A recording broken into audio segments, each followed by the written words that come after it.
The Old Man and the Sea, Ernest Hemingway, 8 of 20. Then, while the old man was clearing the lines and preparing the harpoon, the male fish jumped high into the air beside the boat to see where the female was, and then went down deep. His lavender wings that were his pectoral fins spread wide, and all his wide lavender stripes showing. He was beautiful, the old man remembered, and he had stayed. That was the saddest thing I ever saw with them, the old man thought. The boy was sad too, and we begged her pardon and butchered her promptly.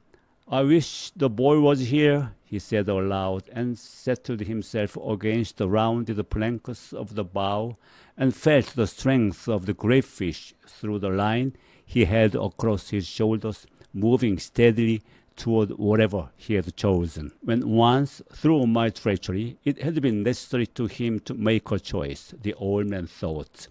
His choice had been to stay in the deep, dark water far out beyond all snares and traps and treacheries. My choice was to go there to find him beyond all people in the world. Now we are joined together and have been since noon, and no one to help either one of us. Perhaps I should not have been a fisherman, he thought, but that was the thing that I was born for. I must surely remember to eat the tuna after it gets light. Sometime before daylight, something took one of the baits that were behind him. He heard a stick break, and the line began to rush out over the gunwale of the skiff. In the darkness, he loosened his sheath knife, and taking all the strain of the fish on his left shoulder, he leaned back and cut the line against the wood of the gunwale. Then he caught the other line closest to him, and in the dark made the loose ends of the reserve coils fast.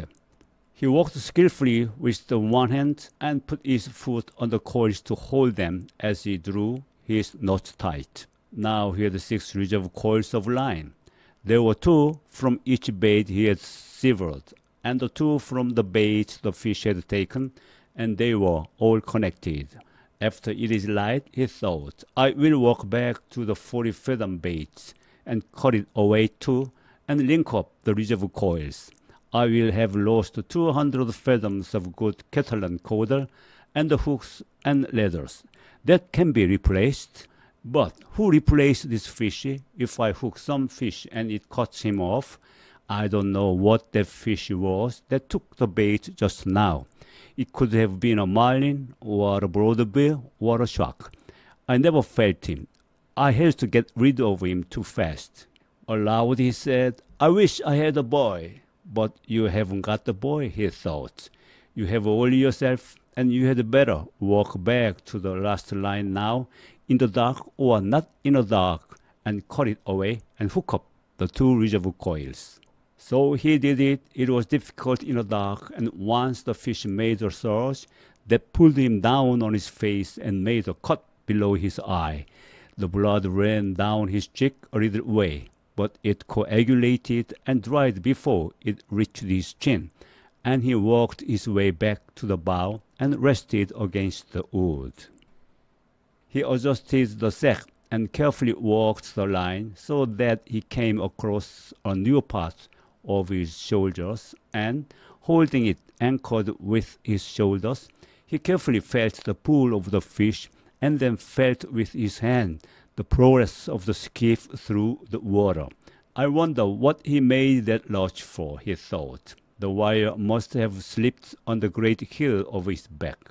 Certainly his back cannot feel as badly as mine does, but he cannot pull this skiff forever, no matter how great he is. Now everything is cleared away that might make trouble, and I have a big reserve of line, all that a man can ask. Fish, he said softly aloud, I'll stay with you until I am dead. He will stay with me too, I suppose. The old man thought, and he waited for it to be light. It was cold now in the time before daylight, and he pushed against the wood to be warm. I can do it as long as he can, he thought. And in the first light, the line extended out and down into the water. The boat moved steadily, and when the first edge of the sun rose, it was on the old man's right shoulder. He's headed north, the old man said.